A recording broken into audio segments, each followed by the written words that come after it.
Good afternoon, everybody.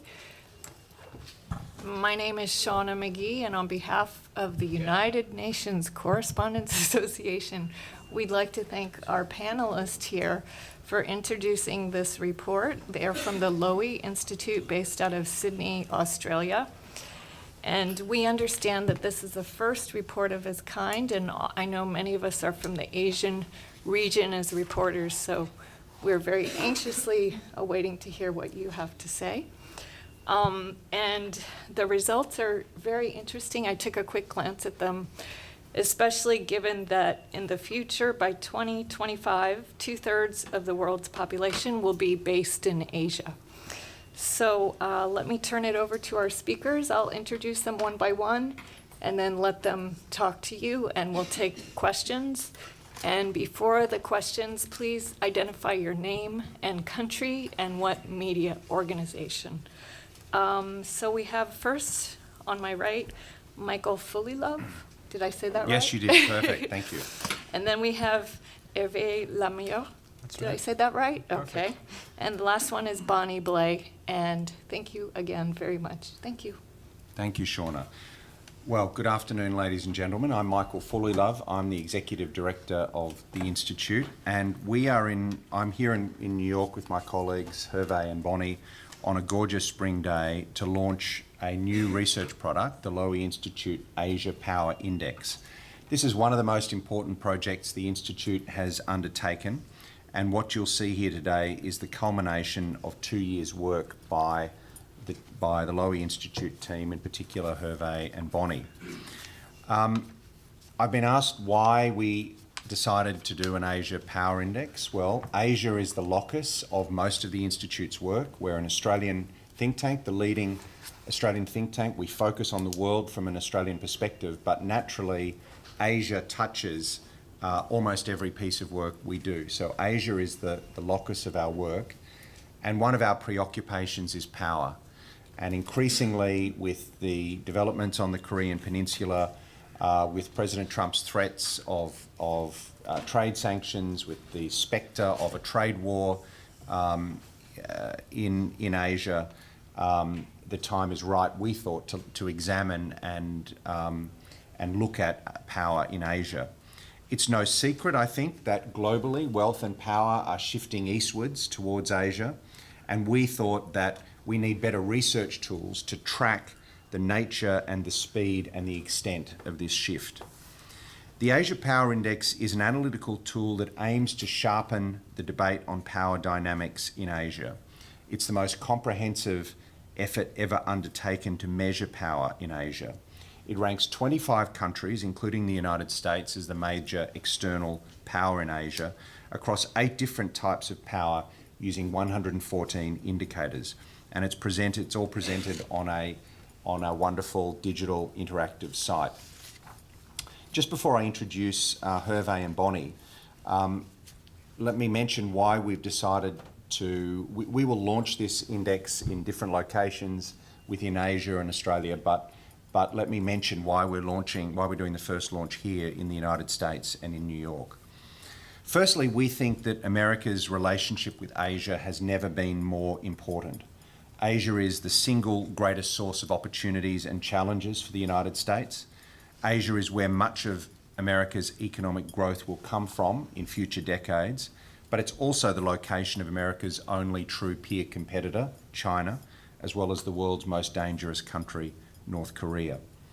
Secondly, there is currently heightened global interest, I should say, in this country.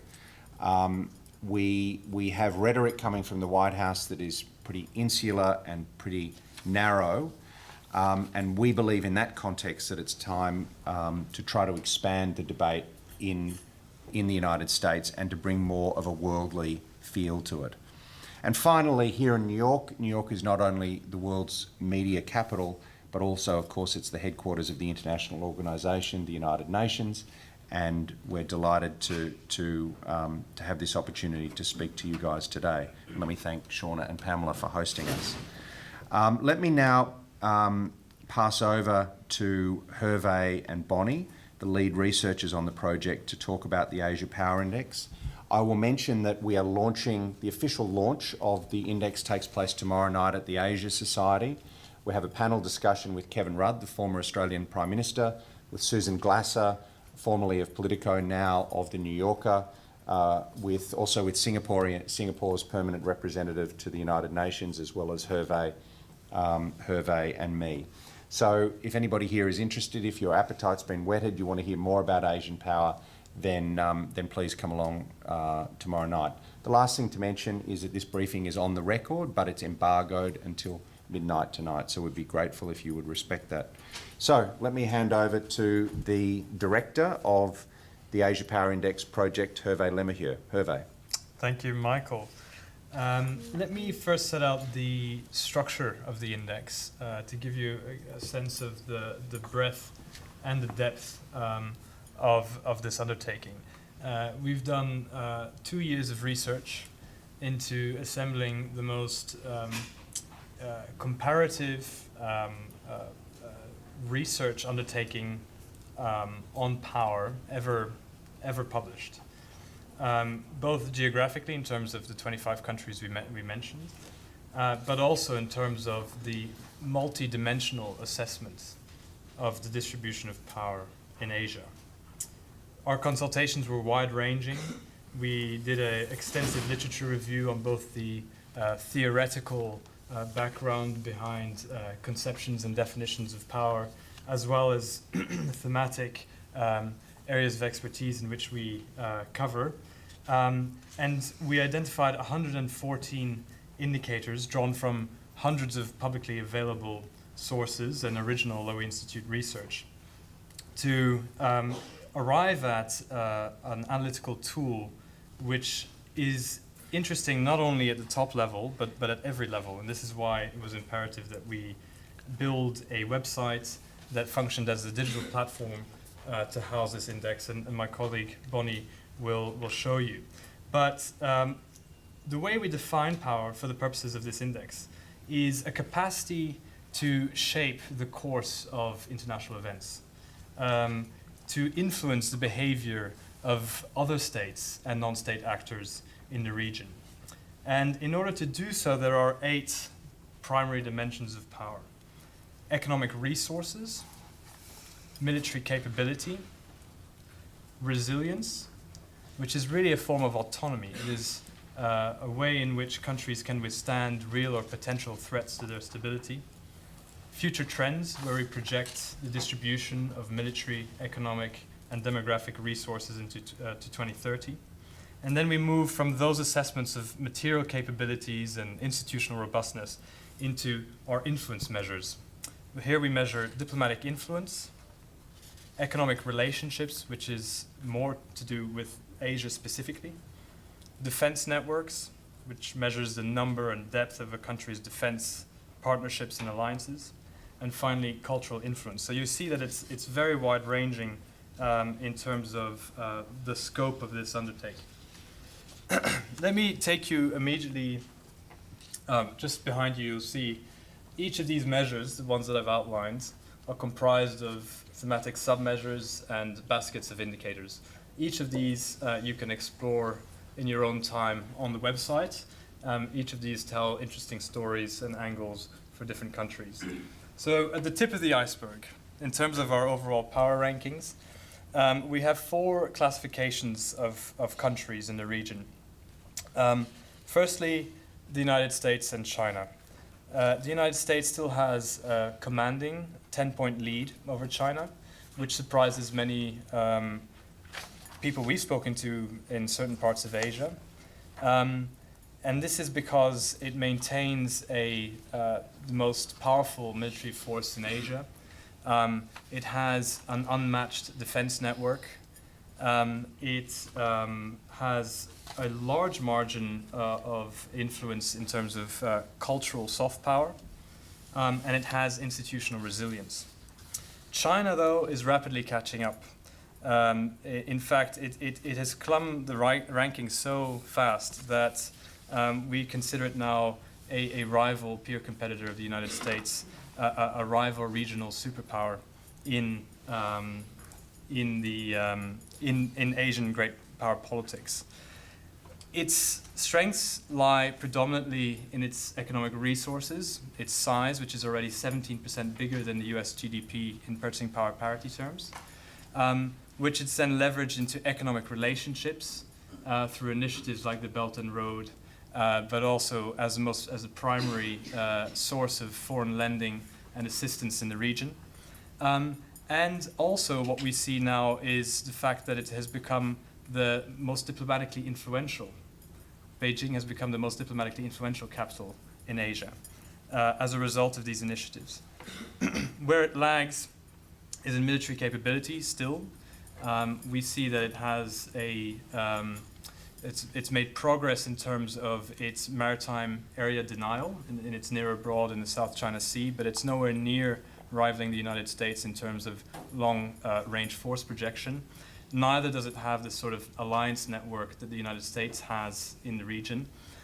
In fact, one of the big drawbacks for US power in Asia remains the fact that it has outstanding disputes, boundary and territorial disputes with some of its biggest neighbors, including India, also smaller countries like Vietnam, who remain deeply skeptical of China's strategic intentions. Moving down the list, we have Japan and India, who are major powers, but you'll notice that the power differential is substantial between these two frontrunners, the United States and China, and every other country in the region. In fact, the difference in the scoring between China and Japan is as significant as the difference between Japan and Bangladesh, just to give you a sense of the sheer scale. India and Japan are moving in opposite directions. Japan, we find, is the quintessential smart power. It has done well in terms of using its limited resources to maximum effect in terms of broad-based influence in the region, in terms of its economic relationships, its cultural influence. It lags on military capability, and its future trends point to a demographic decline and a relative decline in terms of its economic weight in Asia. The reverse is the case for India. India is going to be growing at 169% between 2016 and 2030 in our forecasts. It's also growing demographically to the point that it will surpass China as the most populous country. But its weaknesses that we observe through the index really lie in the fact that it has not been able to convert its significant resources into an influence that would match its size in the region. Despite efforts by New Delhi and Narendra Modi to act east, the strategic intention is not backed up by economic relationships and investment flows that you would expect a country of that size really to wield in the region. The following block of countries essentially are middle powers, and here there's a few surprises. One is you'll notice that size doesn't always matter. So Singapore, ranked 8th in our index, is a city-state of 5.6 million people. This is an absolutely remarkable achievement. And it's hyper-networked, so its international presence is greater than Indonesia's, for example, in the region. And this is because it serves as a logistics platform for finance, for investment, for trade, but it's also invested in a significant military capability. It's a top 10 military power in Asia. But its strength is a double-edged sword. The fact that it's small, the fact that it's as engaged as it is, as highly dependent on global trade, also means that it's vulnerable to disturbances in global trade, whether by military competition or by an escalation of trade tensions between China and the United States. North Korea, which I'm sure many of you will have questions about later on, is a laggard, really. It's a misfit middle power. And that is because, in our assessment, there's no question it is dangerous. It's militarily in the top 5 in Asia, and that is because it's invested in its nuclear weapons and its nuclear weapons range with the intercontinental ballistic missile that's capable of reaching the US homeland. But other than that, it flatlines on every other measure. It's incredibly brittle. The mission in Pyongyang seems to be about regime survival rather than about power projection. its nuclear weapons are a blunt tool. The moment you use them, you would provoke a retaliation that would destroy the regime. And so it is a means of notoriety, of disruption and deterrence. But it's a very one-sided view of power, and I think we need to put North Korea in perspective. Any country that spends 25% of its GDP on military expenditure will be brittle, and is in fact weak. So those are some of the key findings. We can return to questions. We can return to any of these countries in the questions time. I just wanted to give you a flavor of at least our headline findings. And I'm now going to turn over to my colleague Bonnie, who will explain a bit more about how the website functions, and that will give you a sense of the depth we go to in terms of the indicators we cover. Yes, so as Hervé mentioned, we've got 8 measures, 27 sub-measures, and 114 indicators, and it was quite a feat to get this all onto a streamlined website, but we have managed, and hopefully it will enhance transparency and the ability to interact with the data and really draw the findings and the research that you're looking for. So I'll just, I'd like to give you a sense of just how granular we go with all our indicators. So for example, under cultural influence, one of our 8 key measures, we look at cultural projections. That's a country's ability to, have influence, be prestigious, and have some sort of status on the regional or international stage. So one indicator we look at for this cultural projection is a country's popularity in Asia on Google Trends. So Japan is actually the most searched for country by other Asian countries among our index. And we see a really notable interest coming from Southeast Asia, but it actually extends as far as countries like Laos. Another kind of creative indicator we use is just to measure as a proxy for status and prestige is the number of buildings that you have over 150 meters in height in your financial capital. So basically a proxy for skyscrapers. And the US leads with 256 in New York City, and then that's followed by Tokyo's 145. But there's also some really interesting surprises here. So Pyongyang has got 16 skyscrapers, doesn't sound like much, but Taipei has got 13. And by comparison, Auckland has got 2 skyscrapers over 150 meters in height. So we can see that this hermit kingdom actually does put some value into the importance of boosting its skyline and having some sort of prestige items in its portfolio. Now turning to a different side of the 8 measures, so going to military capability. So here we've got, it's actually one of our densest measures. So we've got 24 indicators in military capability alone. So we really try and address all the different dimensions, and we've consulted experts really widely on this. But we look at, for example, the number of attack helicopters that a country will have. So for example, the US leads, followed by Russia and China. And so individually, all these granular insights, they're interesting in their own right, but they also, when you bring them together, they begin to form quite interesting, nuanced pictures, and we start to build an idea of the relationships between countries, and I think this is what the index really manages to bring to the table. The other thing that we have worked very hard on is building what we're calling the weightings calculator. So to arrive at an overall power score, any index will need to assign weightings to each of the measures. But there's quite differing opinions on which measures are the most important and how they compare to one another. So we've, through extensive consultations with experts and a wide literature review, we've come up with our own assessments of the weightings. And you can actually see those up there right now. We've got them on the right-hand side. And we try and basically keep it really transparent. So when a user comes onto the index, they can see immediately, we think economic resources is worth 20% of the index overall. But users can actually go into this weighting calculator and fiddle with the weightings themselves, adjust them, boost them up, take them down, depending on what they think is most important.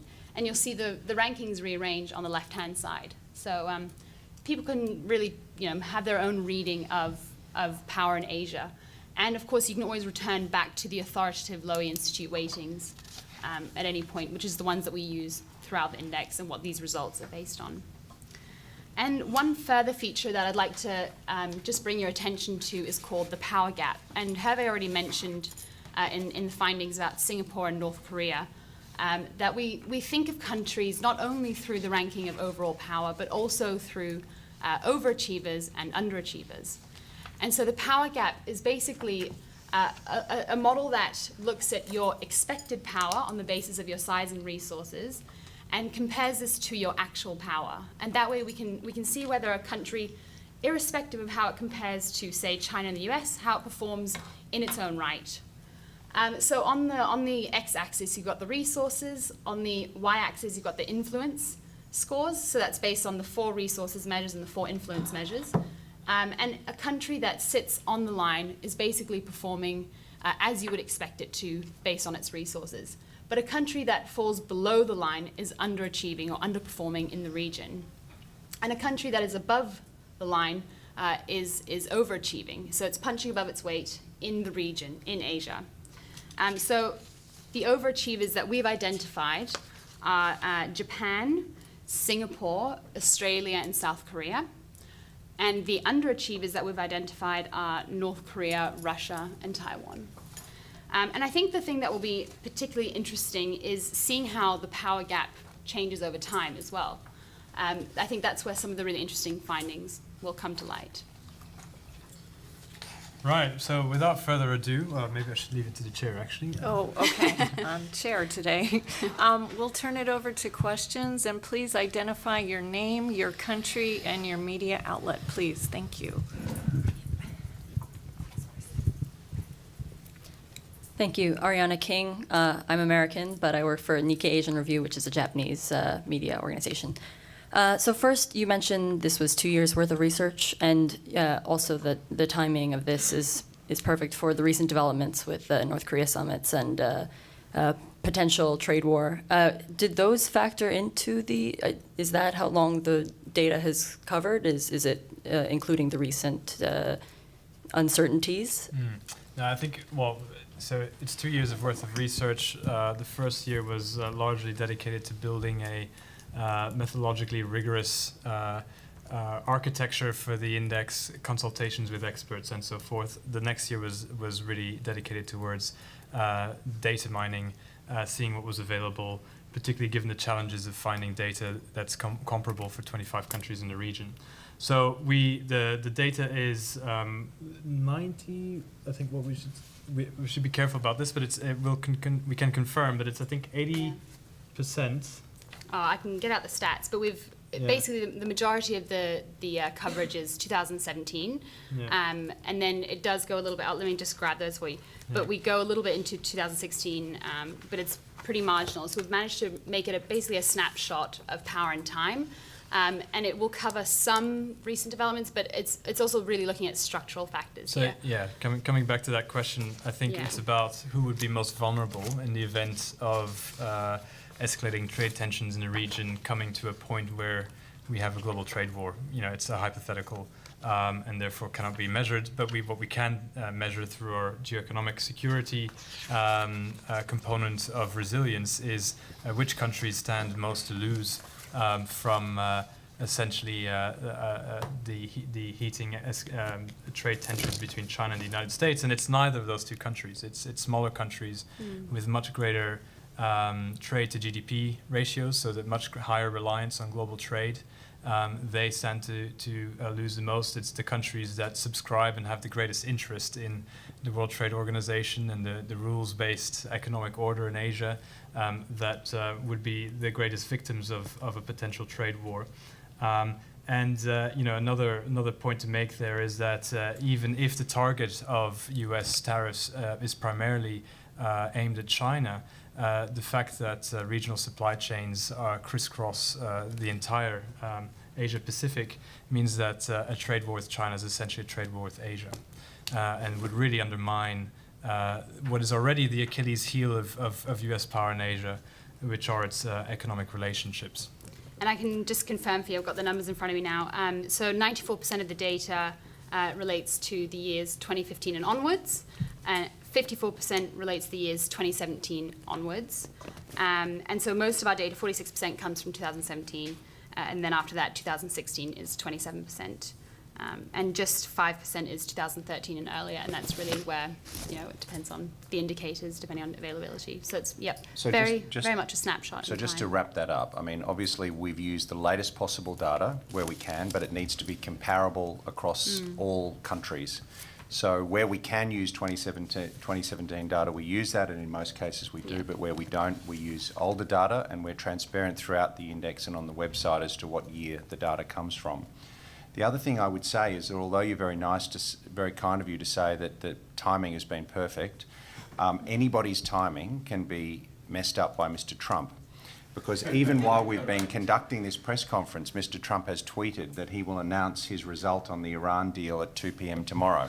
So here we are in New York, ready to talk to you all about East Asia, and no doubt there'll be a lot of your focus will be on Iran. But thank you for being here, and please keep the faith and keep the focus on East Asia as well.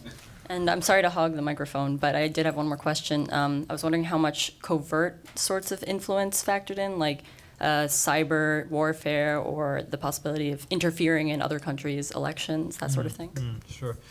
So there's a limit to how far you can measure that quantitatively and objectively. There are, essentially your question speaks to two elements of the index. We, under military capability, assessed the cyber capabilities of countries, both offensive and defensive. That's one of a minority of indicators where we used expert-based input because of the lack of transparency, lack of visibility over that domain. Secondly, we looked at cultural influence.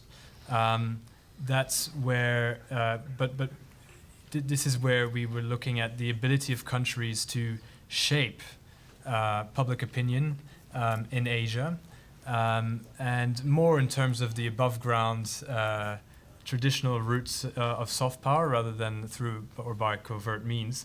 And there we see that, for example, the United States remains the foremost source of news and media in the region, that China, despite having invested billions of dollars in its outward state broadcasting abroad, has had a fraction of the success or very little success so far. So we can tell on broad parameters that, in fact, though China has made some strides in terms of its appeal, it's still very limited, certainly relative to the United States. And even flows of regional students, for example. I mean, the United States attracts about 500,000 Asian students a year to its universities. That's tens of thousands for China. So we're not seeing China yet rivaling, or the China dream yet rivaling, the broad-based US appeal in the region. Finally, the other point I would make is that in resilience, we assessed the essentially the autonomy of countries, smaller countries, towards their largest trade partners. So there we assess the dependency that you have on your largest trade partner, more as a means of looking at how theoretically how easy would it be for a larger country to leverage its existing economic ties to deliver results which are in its political favor. And some countries even smaller countries have very diversified trade networks. Other countries, you could say, are very dependent structurally on their economic ties with the larger economic powers in the region, particularly China. If I might just add one very quick gloss on that, this is, I guess, a personal comment from me. What's intriguing is that many of the strengths of the United States in Asia are in some ways being undermined by President Trump's actions, in the sense that we find that America's defence networks is a very powerful force multiplier for the United States, but Mr. Trump is an alliance skeptic. We know that trade relations are important, but again, Mr. Trump is not a big fan of free trade. Indeed, we find that the American media outlets bring enormous cultural influence to the United States, and yet Mr. Trump has regularly lambasts American media as fake news. So I think I mention it because although a lot of the indicators are about broad structural factors that go beyond one administration or one president, I mention it because the individual choices that administrations and governments make will affect their position in the power game and will affect their ranking on the power index. Hello, Without Franco with NHK. This might be a little boring of a question for some people, but I just wanted to know, how do you measure more specifically resilience? Because what do you look at specifically? I was surprised to see Japan being 9 in resilience because they've been selling that for and investing in resilience for such a long time. So I just wanted to understand that a little bit better, how it works. Absolutely. No, thanks for that question. In fact, we can just dive into resilience now. Let me go into explore data. We're looking at resilience in a slightly different way to the way it might be understood in a development context. So we do look at institutional stability. That's one subcomponent of resilience. But really given that this is a geopolitically focused index, what we focus on is economic security in relation to your foreign economic partners. And your geographic security, which means the number of outstanding disputes you have in the region, the conflict legacies which might poison your relationships with your neighbors, essentially the likelihood that war in your neighborhood may break out, and that you are vulnerable in some sense on the basis of geography. So just to go into, let's start with institutional stability, which is what's most commonly referred to as resilience. Here we look at government effectiveness, political stability, the existence of civil unrest by number of recorded violent protests since 2013, internal conflict years. These are all things which mean that countries are often very inward-looking because they're focused on domestic governance issues and are more vulnerable towards outside intervention as well. And here we see that Japan actually does incredibly well. So it's third placed for its institutional stability. So we just want to put that on the record.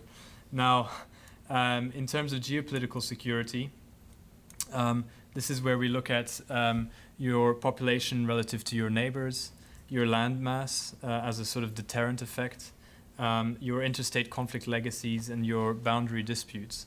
And this is where Japan gets into some degree of trouble, along with a number of others, as a result of being smaller but also entangled in a web of geopolitically tense relationships with its neighbors.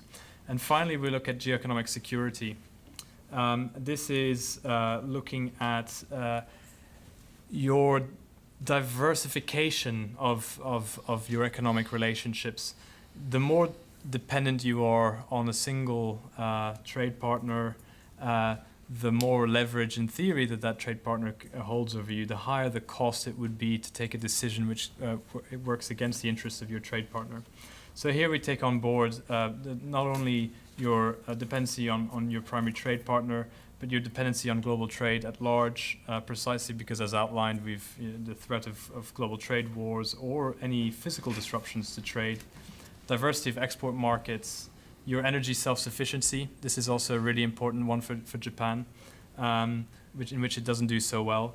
And increasingly we see that China is also, its dependence on energy is increasing, while the United States' dependence on importing energy is decreasing. It's become more energy self-sufficient.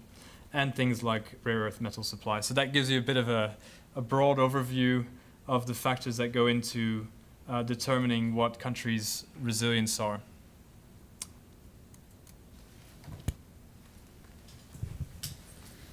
Hi, good afternoon. I'm Josh Weiser from Xinhua Media. Wanted to know how your index compares to other indexes that you might have heard of, and as well, is there any way to update this in real time? Are those numbers getting fed in? Thanks. That's a really good question. Just to your second point, we should have mentioned that the intention here is to do this as a yearly exercise, to map the changes in the distribution of power as we move into the future, because we know the balance of power in Asia is uncertain and potentially even unsustainable, or certainly changing. And then to your first point, this degree or of tracking power at this level has never been attempted before. There's a reason why we must do it regionally, and that's because power works or is defined geographically. It's relational. So that's why we thought the focus needed to be on a concrete region. We've never, or it's never before been attempted. There is a soft power index out there. There is the IISS military balance. There's even a composite indicator of national strength, I believe it's called, which is an academic index which from the 1990s. But none of those, well, they either focus on a few key variables or they focus on one thematic area: military capability, cultural influence. Our approach is novel insofar as it brings all these dimensions of power onto one platform to produce a result which is hopefully thought-provoking, but also a layered index which tells stories at different levels. Just to add one point on your first question, Josh, we've decided to do annual editions of the index rather than feeding data in as it becomes available. That provides a really useful time series of data, and it's something we've done with our other products. For example, we do an annual poll, the Lowy Institute poll, which some of you will have heard of. We also do the Global Diplomacy Index, and again, we've started to do annual editions of those. So we think that's a cleaner way of presenting the data. It gives us a time series, and it also builds up expectation every year and anticipation as everyone wants to see what the changes have been since the previous year. Actually, Ma Jianguo, also from Xinhua News Agency, and it's a kind of follow-up question to Josh. And because in the measures you said on page 3 is half and half. One is the influence, the other half is the resources. So 8 measures divided into 2, 4 influence, another 4 resources. The 4 resources can be kind of definite or comparatively definite, but the other 4 resources, influences, is very changeable, especially in a time when Mr. Trump is the head of the White House, who is very changeable. Mm-hmm. So this make at least half of your index very changeable, uncertainty. Half of this subject to uncertainty. So is there any way that you can change these measures into more kind of predictable, or make it like what Josh said, more kind of real time, make it into a kind of like what we say in the Word system, in the Excel forms, that can go automatically into a kind of index, so that it'll be more reliable. Another question is that since this is the Asia Power Index, why there is a US? What's your consideration about this? Thank you. I'll take it. Or you want to? You start. Okay. Well, look, I mean, I appreciate your point that the influence measures are more fluid than some of these long-term, impersonal structural trends that we're following under military capability and economic resources. But that said, I mean, it's not as if every day you wake up there's a complete rearrangement of the balance of power in Asia. You're not going to see that. So, and even, things as, we measure influence quantitatively as well. The US's alliance system in Asia is decades old. It's been in the making for half a century. Even if Trump is an alliance skeptic, that is not going to disappear overnight, right? So but we can judge the depth, the vitality of those relationships on a year-on-year basis. I think it makes little sense to consider this like a stock market that fluctuates on a daily basis. I think that the distribution of power is more slow-moving than that. And yes, it's in part a reflection of very important policy choices, but that's best observed on a year-on-year basis. And I mean, as for the United States, I mean, Hervé may want to add something, but given the role that the United States has played as an actor in Asia since the Second World War, the role, the forward presence it's had in terms of its troops, the cultural influence it has, the hub and spoke alliance networks, it wouldn't really make sense to try to map power in Asia without including the United States. And indeed, the competition between the United States and China will be one of the most closely watched elements of the index in coming years.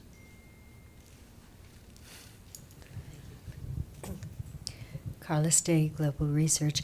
I was a little bit late in arriving, so you may have covered this, but I wanted to ask how you would rank recent developments where a lot of developing countries are very disillusioned with the IMF and the World Bank, and China began its Asia Infrastructure Investment Bank.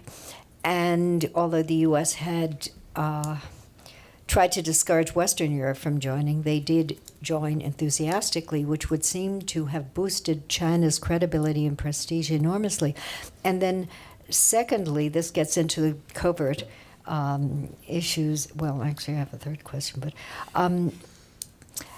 Mr. Brzezinski, in his book, The Grand Chessboard, had said the most dangerous possible alliance would be an alliance between China and Russia.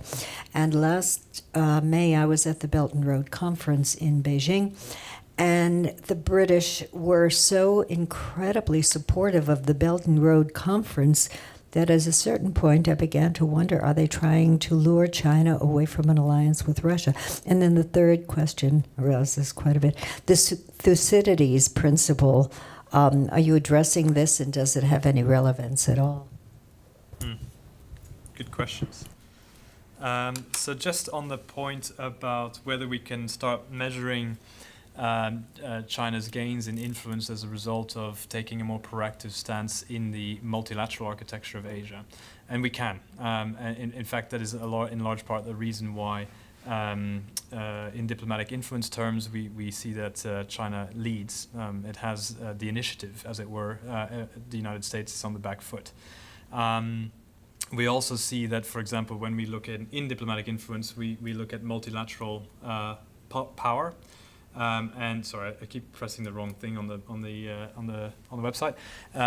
But here we look at your average voting share across major multilateral development banks, and China's voting share has increased substantially, which also reflects the fact that it is taking more ownership, not just in terms of its bilateral relationships, but in terms of the multilateral regional institutional architecture, which is becoming more Sinocentric. And there's a vacuum, as you say. There's incredible frustration at the lack of infrastructure funding in Asia. There is frustration with existing Bretton Woods institutions, and there is frustration with the policies coming out of DC, which seem to be more about self-harm in terms of undermining the very aspects of US power in Asia which give it an edge. And in that vacuum, China has done very well. So we see that in diplomatic influence. Another area where we see that is under economic relationships. We look at economic diplomacy. Here we look at foreign assistance in the broadest possible framework, because we know that China doesn't always operate by OECD-defined rules of foreign assistance, but it's other official flows as well as ODA. And China, by that measure, comes up on top for the region. So it has become the largest provider of foreign assistance in terms of lending. And that's having an effect. I think people see China's rise as not simply a negative thing, or not simply something that threatens them, but there are significant benefits as well accrued by the rise of China, and there is space for China to play and change rules of the game. Sorry, I'm taking too long. Just on the China-Russia aspect, it is interesting. It's long-standing, though. I mean, there's a defense consultation pact between China and Russia which dates back to the early 2000s, when Vladimir Putin was in his first term as president. So the ambition on the part of the Russians to rekindle ties with China has been there for a while. In fact, it's the crux, or one of the core elements of their pivot to Asia, which pre-exists the US pivot to Asia. And we shouldn't forget that Russia also has ties with a number of other countries, including states which are competitive rivals of China. So it has a defense consultation pact with India, with Vietnam, North Korea. So it is present. The relationship seems to revolve mostly around energy. From China's perspective, it's about how you diversify your energy routes away from the Straits of Malacca, away from where it's most vulnerable, which is the maritime trade route.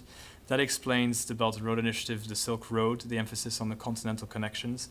It explains the warming of ties with Russia. And it explains also, even the kind of emphasis on renewable energy in China, which is to offset its dependency on foreign energy imports. Just on the Thucydides trap then, I think what we're seeing is contested U.S. primacy. If a time comes when China becomes the largest power in the region, by no means would we see China be the uncontested hegemon either. I mean, I think both the US and China face challenges in their power. And insofar as that's the case, you're going to get a balance of power. The other players in the equation matter. And my concern with the Thucydides trap is it's too binary. It's too focused on two countries, and it seems to indicate that we're returning to some form of binary race with mutually exclusive zones of influence in which China and the United States are bound to come to blows with each other. I think Asia is more complicated than that, and B, I don't think we're actually going to see a war between China and the US anytime soon. The military capability gap between the two is so substantial that I think China has calculated that it would rather play the long game, wait to see if the US reassesses its security commitments in Asia. The advantage of China is that it can concentrate its resources in its near abroad. The US is committed globally. And secondly, to be competitive with the United States below the threshold of conflict. And that's where we see China doing well, not on the military measures, and that's why I would be surprised on the basis of these results to see China and the US commit to a regional war. Can I ask a question? I'll just steal his mic. I'll just borrow your microphone. Could you talk a little bit more about North Korea as the 17th? I think you touched upon it. And my further question would be, should the negotiations lead to a positive development and the situation and picture changes dramatically, how might you see the ranking down the road? If you could address that, that would be helpful, I believe, to some of us. Thank you.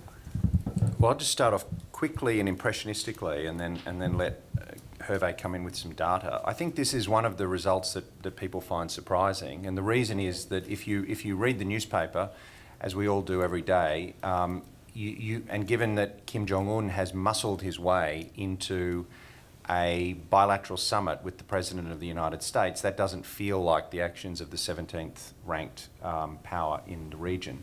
I guess what the index is trying to do is to give people a different lens to look at power and to realise that that it's not simply about discussions at the summit, although they're very important, but there are all these different, 8 lenses of power in a way, and on 7 of them, North Korea flatlines, and it's really only one where it's put all of its eggs into that single basket, and I think a more mature view of North Korea's power sees it further down the ranking.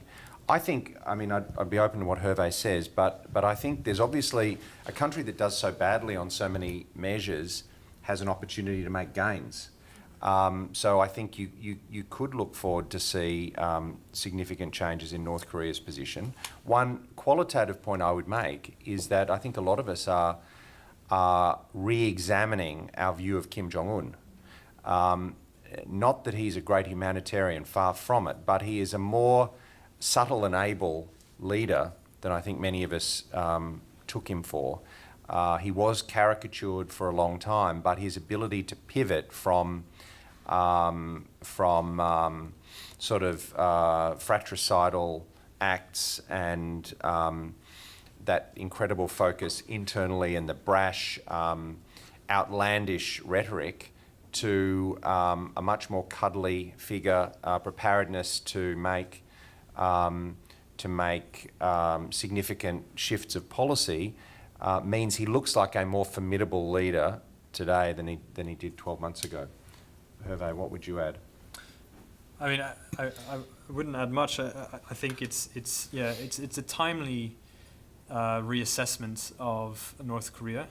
The fact that it dominates the news to the extent that it does, I think, often confuses theatrics for power. I think we shouldn't forget that. And that might, in some ways, bamboozle the current occupant of the White House. But in a wider sense, North Korea is in fact very weak, and its actions are driven by the need for regime survival, which isn't a motivation of a very self-assured power. Whether it maintains its nuclear capabilities and then it has deterrence, it's about regime survival, or it trades in its nuclear capabilities for normalization of its ties with its neighbors, it will also be predominantly for regime survival. Now, in the latter's case, yes, it stands to gain a great deal. I mean, potentially even an East Asian tiger economy in 20, 30 years' time, who knows? But for the moment, we see that North Korea's GDP is lower than Laos, which is one of the poorest countries in Southeast Asia, and a quarter of its population.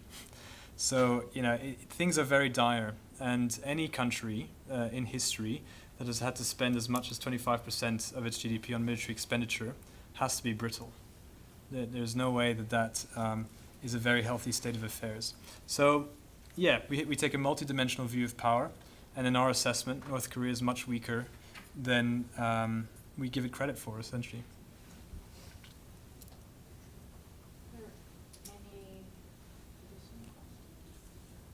Terrific. Thank you very much. Thank you, Shauna. Thank you, ladies and gentlemen. Hope you enjoy the index. Thank you. Thank you.